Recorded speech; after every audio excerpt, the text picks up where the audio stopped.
میری گفتگو کا عنوان ہے للہ، صدقہ و خیرات جس کو ہم یہاں کی زبان میں کہتے ہیں للہ، خرچ کرنا۔ ایک حدیث پاک میں عرض کروں، حضور نبی کریم صلی اللہ تعالی علیہ وسلم ارشاد فرماتے ہیں، ابن ماجہ شریف کی حدیث ہے، حضرت جابر رضی اللہ تعالی عنہ اس حدیث کے راوی ہیں، فرماتے ہیں کہ حضور نبی کریم صلی اللہ تعالی علیہ وسلم جمعے کے دن خطبے میں یہ خطبہ ارشاد فرمایا۔ کیا ارشاد فرمایا؟ اے لوگو، تم مرنے سے پہلے توبہ کر لو، مرنے سے پہلے توبہ کر لو۔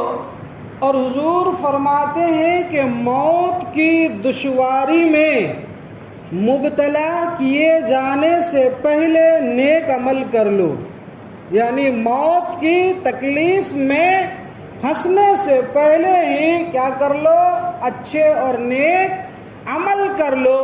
سرکار فرماتے مرنے سے پہلے توبہ کر لو، موت کی سختی میں مبتلا ہونے سے پہلے اچھے اعمال کر لو، اور کثرت ذکر الہی سے، ایک ایک جملہ یاد کیجئے گا، کثرت ذکر الہی سے، یعنی اللہ کا ذکر خوب کرو، خوب کرو، اور خوب اللہ کا ذکر کر کے اللہ کے ساتھ اپنا رشتہ اور تعلق بناؤ، اپنا تعلق بناؤ۔ اور نبی فرماتے ہیں کہ صدقہ کرو، صدقہ کرو گے ترزقو، روزی دیے جاؤ گے، وہ تنصرو، اور مدد کیے جاؤ گے، اور تم اجر و ثواب بھی دیے جاؤ گے۔ سبحان اللہ۔ حدیث پاک کا ایک ایک جملہ قربان جانے کے قابل ہے۔ لوگوں، میرے آقا کتنے اچھے انداز میں ہمیں اور آپ کو مرنے سے پہلے مرنے کی تیاری کرنے کا حکم ارشاد فرماتے ہیں۔ یہ ماہ مبارک رمضان المبارک اور رحمتوں برکتوں کی ساعتیں اور گھڑیاں چل رہی ہے، ہمیں اس میں بے پناہ صدقات و خیرات کر کے اپنے دامن کو ثواب سے اور اجر سے کیا کرنا چاہیے؟ بھر لینا چاہیے۔ معزز سامعین کرام، اگر ہم اللہ کی بارگاہ میں صدقہ کرتے ہیں تو یہ رائے گا نہیں جاتا۔ ایک دیکھیے، حدیثوں کے چند ٹکڑے ایک ایک کر کے سماعت کیجئے۔ حضور کا فرمان ہے، اے لوگو صدقہ کرو۔ جب تم صدقہ کرو گے تو صدقہ اللہ تبارک و تعالیٰ کے غضب کو ٹھنڈا کرتا ہے اور تمہیں بری موت سے بچاتا ہے۔ سبحان اللہ۔ کون ایسا بندہ مسلمان ہے جو بری موت سے بچنا نہیں چاہتا؟ بری موت کا مطلب یہ ہے کہ جب موت آئے تو ایمان سلامت رہے اور زبان پر جاری رہے لا الہ الا اللہ محمد الرسول اللہ۔ یہ موت حسن ہے، اور بڑھ کر مانگو رب سے، اے رب مرنے کے لیے شہر مدینہ، تدفین کے لیے شہر مدینہ، اور جو ہے ماہ سیام اور یوم جمعہ عطا فرما۔ یہ موت قابل رشک موت ہے تو بری موت سے بچاتا ہے۔ حضور فرماتے صدقہ انسان کی عمر کو بڑھا دیتا ہے، صدقہ انسان کی روزی کو بڑھا دیتا ہے، صدقہ انسان کو لا علاج بیماریوں سے بچاتا ہے۔ اگر لا علاج بیماری ہو گئی ہو تو وہ صدقہ اس کا شافی علاج بن جاتا ہے۔ سبحان اللہ، شافی علاج بن جاتا ہے۔ اب ہمیں اور آپ کو غور کرنے کی ضرورت ہے کہ ہمیں صدقات و خیرات کرنے کی کتنی ضرورت ہے۔ اچھا، میں آپ کو عرض کروں، آج کل ہمارے معاشرے کا ہمارا مزاج کیا بن گیا ہے؟ صدقہ کون کرے گا؟ جو مالدار ہے۔ صدقہ کون کرے گا؟ جو بڑی رقم تنخواہ پاتا ہے۔ صدقہ کون کرے گا؟ جن کے پاس کھیت کھلیان کی بہتات ہے۔ صدقہ کون کرے گا؟ جن کا کاروبار خوب چل رہا ہوتا ہے۔ اور غریب نے تو اپنا اجارہ داری اور حق ہی سمجھ لیا ہے کہ ہم نے صرف مالداروں سے لینا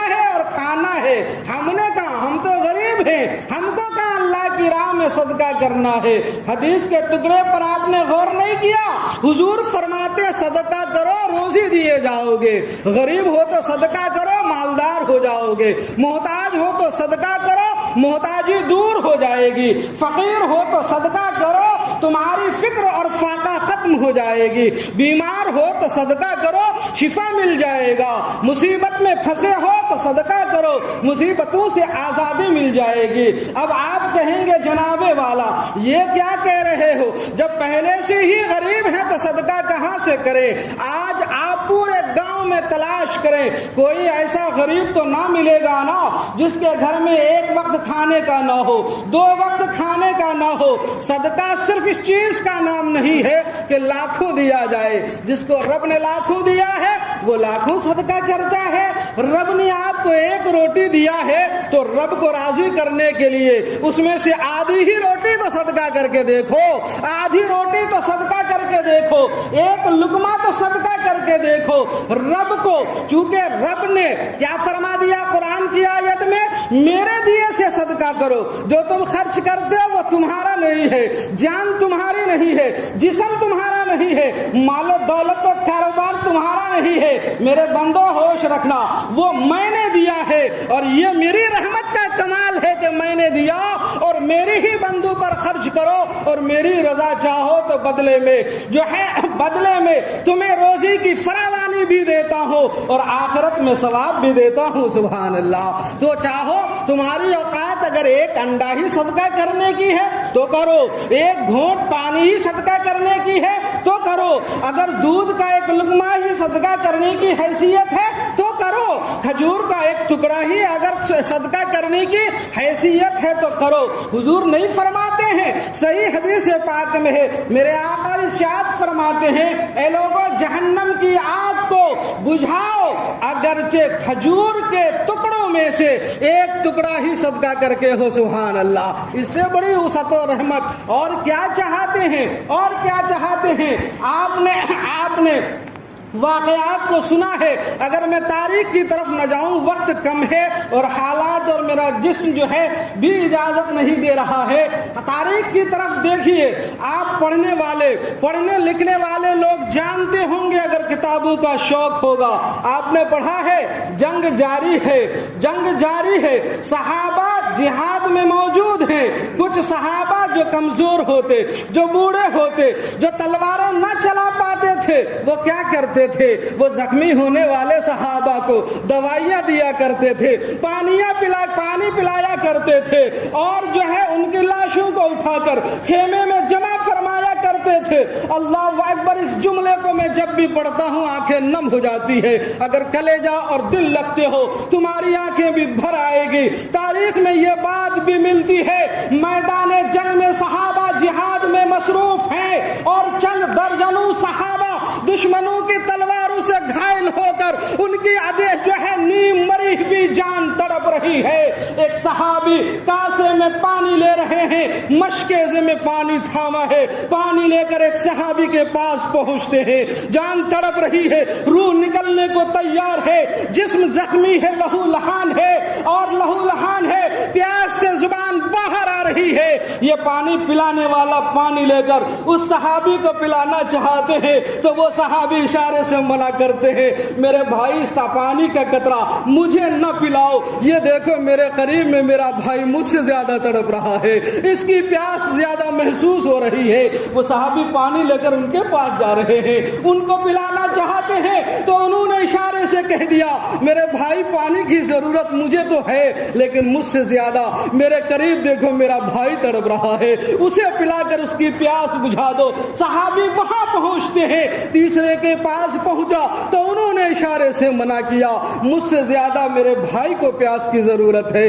اسے پانی پلاؤ۔ دیکھو یہ صحابی پانی لے کر ایک کے بعد دیگر صحابہ کے پاس پہنچتے ہیں، اور آخری صحابی کے پاس منع کرنے پر جب وہاں سے واپس ہوتے ہیں تو دیکھا کہ پہلا جس نے منع کیا تھا ان کی روح پرواز کر چکی ہے، دوسرے کے پاس پہنچتے ہیں تو دیکھا وہ انتقال کر چکے ہیں، تیسرے کے پاس پہنچا تو دیکھا وہ جام شہادت پی چکے ہیں، چوتھے کے پاس پہنچا تو دیکھا وہ بھی ٹھنڈے ہو چکے ہیں، پانچویں کے پاس پہنچا تو پتا چلا وہ بھی واصل جنت ہو چکے ہیں۔ اللہ اکبر، یہ اثار و قربانی ہے، یہ صدقہ ہے، یہ خیرات ہے، اپنے آپ پر اپنے بھائیوں کو فوقیت دینا، اسے جو ہے اسے اصل معنی میں صدقہ کہا جاتا ہے۔ صدقے کا تو معنی یہی ہے نا کہ اپنے مزید مال کو اللہ تبارک و تعالیٰ کی رضا چاہنے کے لیے، اللہ کی رضا مندی کے لیے محتاج اور ضرورت مندوں پر خرچ کرنا، اس کا نام صدقہ ہے۔ لہذا اے غریبو، اگر آپ غریب ہو تو صدقہ کرو، اللہ چاہے گا تو تمہاری غربت کو دور کر کے تمہیں مالداری عطا فرما دے گا۔ اور جب میرے نبی نے فرما دیا جو صادق الوعد الامین ہے کہ اگر صدقہ کرو گے روزی دیے جاؤ گے اور صدقہ سے مال کم نہیں ہوتا، تو قسم خدا کی دنیا ادھر سے ادھر ہو سکتی ہے، تم صدقہ کرو تمہارا مال کم نہیں ہو سکتا ہے بلکہ بڑھتا ہی رہے گا، بڑھتا ہی رہے گا۔ آئیے میں آپ کو ایک واقعہ سناؤں، واقعہ کا 3 حصہ آپ بخوبی ہم سے بھی سن چکے ہیں، میں اس کا ایک ٹکڑا صرف اپنے موضوع کے مطابق آپ کو عرض کرنا چاہتا ہوں اور آپ کو بیدار کرنا چاہتا ہوں۔ اللہ اکبر، جنگ تبوک کا موقع ہے۔ جنگ تبوک میں جب کافروں نے اعلان جنگ کر دیا، اس وقت مدینے میں کافی غربت و افلاس اور قحط کا دور تھا۔ میرے آقا علیہ السلام نے اعلان تعاون فرما دیا، جن صحابہ کے پاس مال و دولت ہیں وہ غریب صحابہ کی مدد کریں، کسی کو گھوڑے دلائے، کسی کو تلوار دلائے، کسی کو زرہ دلائے، کسی کو کھود دلائے، کسی کو کھانے کی چیزیں دلائے، تاکہ کل جنگ میں ہم کافروں کے مقابلے میں جا سکے۔ آپ نے سنا اسی دور میں حضرت عمر فاروق فرماتے میں نے آدھی دولت بارگاہ نبی میں حاضر کر دی اور دل میں سمجھ رہا تھا آج موقع ہے ابو بکر سے آگے نکل جاؤں گا، لیکن دیکھا مستانہ وار یار غار مصطفیٰ چلے آ رہے ہیں، پوٹلی میں کچھ لیے ہوئے بارگاہ مصطفیٰ میں پیش کیا تو نبی نے پوچھا ابو بکر کتنا لائے ہو کتنا چھوڑے ہو، گھر والوں کے لیے کیا رکھا کیا چھوڑا، ہمارے لیے کیا لائے ہو؟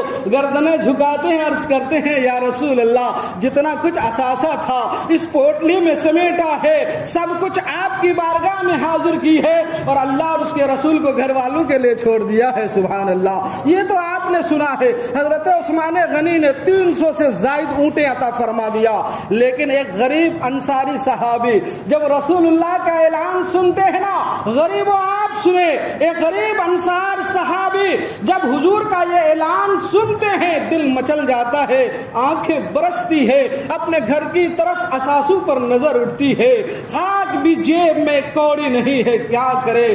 دل میں خیال آیا، وقت گزرا، شام ہوئی، ایک یہودی کے پاس گئے اور جا کر کہا مجھے کچھ کام ملے گا، آپ کے وہاں مزدوری مل جائے گی؟ کہا پوری رات اگر میرے کھجوروں کے باغیچے کو کنویں سے پانی کھینچ کر میرے باغیچے کو سیراب کرتے رہو گے تو صبح تمہیں 2 سا کھجور دوں گا، 2 سا کھجور دوں گا، یعنی صرف 4 کلو کھجور دوں گا۔ اس صحابی رسول دل میں تمنائیں لے کر اس لیے مزدوری کرنا شروع کر دیا کہ میرے مصطفیٰ نے جو اعلان فرمایا ہے کم سے کم اس صف میں میری حاضری تو ہو جائے۔ پوری رات محنت کرتے ہیں، یہودی کے کنویں سے پانی کھینچا اور کھینچ کر یہودی کے باغیچے کو سیراب کیا۔ صبح اٹھے، صبح ہوئی تو 4 سا کھجور ملی، ان 4 سا کھجوروں میں سے 2 سا کھجور اپنے گھر والوں کے لیے چھوڑا، 2 سا کھجور لے کر بارگاہ نبی میں حاضر آئے تو دیکھا مسجد نبوی کے صحن میں بے پناہ ڈھیر غلہ جات اور صدقات کے لگے ہیں، دل مجروح ہو گیا، احساس کمتری کا شکار ہونے لگے۔ پروردگارا یہ اتنے سارے انعامات جمع ہیں، میرے 2 سا کھجوروں کی حقیقت کیا ہے؟ لیکن جھجکتے ہوئے آگے بڑھے، وہ 2 سا کھجور اپنے ہاتھوں میں لی، بارگاہ رسول میں پیش کیا، عرض کیا یا رسول اللہ غربت کا عالم یہ ہے کہ کھانے کو گھر کچھ نہ تھا، آپ کا اعلان ہوا یہودی کے باغیچے میں رات بھر کنویں سے پانی کھینچا ہے، 4 سا کھجوریں ملی تھی تو 2 سا، آپ آپ کی بارگاہ میں لایا ہوں 200 بچوں کو چھوڑا ہے۔ میرے مصطفیٰ نے جب ان کے خلوص اور سچائی کو دیکھا اور ان کے صدقے کی تڑپ کو دیکھا تو میرے آقا علیہ السلام جو رحمت للعالمین ہے ان کھجوروں کو لیتے ہیں اور ایک صحابی سے فرماتے ہیں یہ میرے عزیز کی کھجوریں لو اور ان کھجوروں کو مسجد نبوی کے صحن میں جو گلوں کا ڈھیر لگا ہے ان تمام صدقات کے اوپر میں رکھ دو۔ سبحان اللہ، اوپر میں رکھ دو۔ یہ ہے سچائیت و للہیت کا جو ہے، یہ ہے قبولیت سچائیت کی۔ بارگاہ رب اور بارگاہ نبی میں ہم کیا سوچتے ہیں؟ ہم غریب ہیں تو ہم صرف دوسرے سے لے کر کھائیں، ہمیں کہاں کرنا؟ نئی صدقات کا حکم سبھی کو ہے۔ ہاں، اگر اللہ تعالیٰ نے آپ کو کثیر مال نہیں دیا، جتنا دیا ہے اتنا ہی کیجئے۔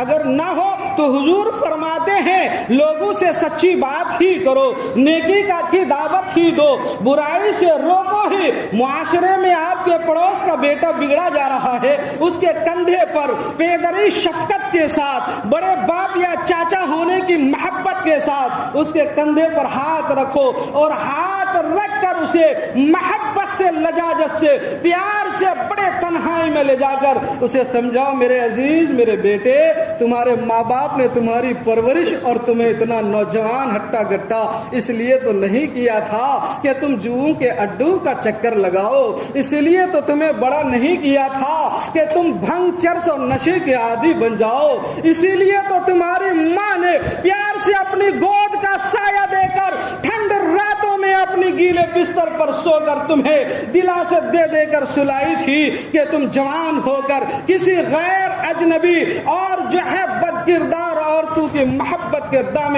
فریب میں گرفتار ہو جاؤ اور اس چند دن کی ناجائز محبت اور ناجائز تعلق کے لیے اپنی ماں کے مقابلے میں چلاؤ، باپ کے مقابلے میں چلاؤ، خاندان کی عزتوں کو سرے راہ لٹاؤ، اپنے گاؤں کی پگڑیوں کو سرے راہ لٹاؤ، اپنی قوم کے دامنے جو ہے صاف دامن پر داغ اور دھبے لگاتے ہوئے نظر آؤ۔ کیا اسی لیے تمہاری پرورش کی گئی تھی؟ اگر یقیناً آپ اسے سمجھائیں گے تو یقیناً اللہ تبارک و تعالیٰ اس کے دل میں نرمی پیدا فرما دے۔ اگر آپ کے کہنے سے راہ راست پر آ گیا تو آپ کی یہ تبلیغ اور آپ کی یہ محنت قیامت کے دن آپ کی نجات کے لیے کافی ہو جائے گی۔ سبحان اللہ۔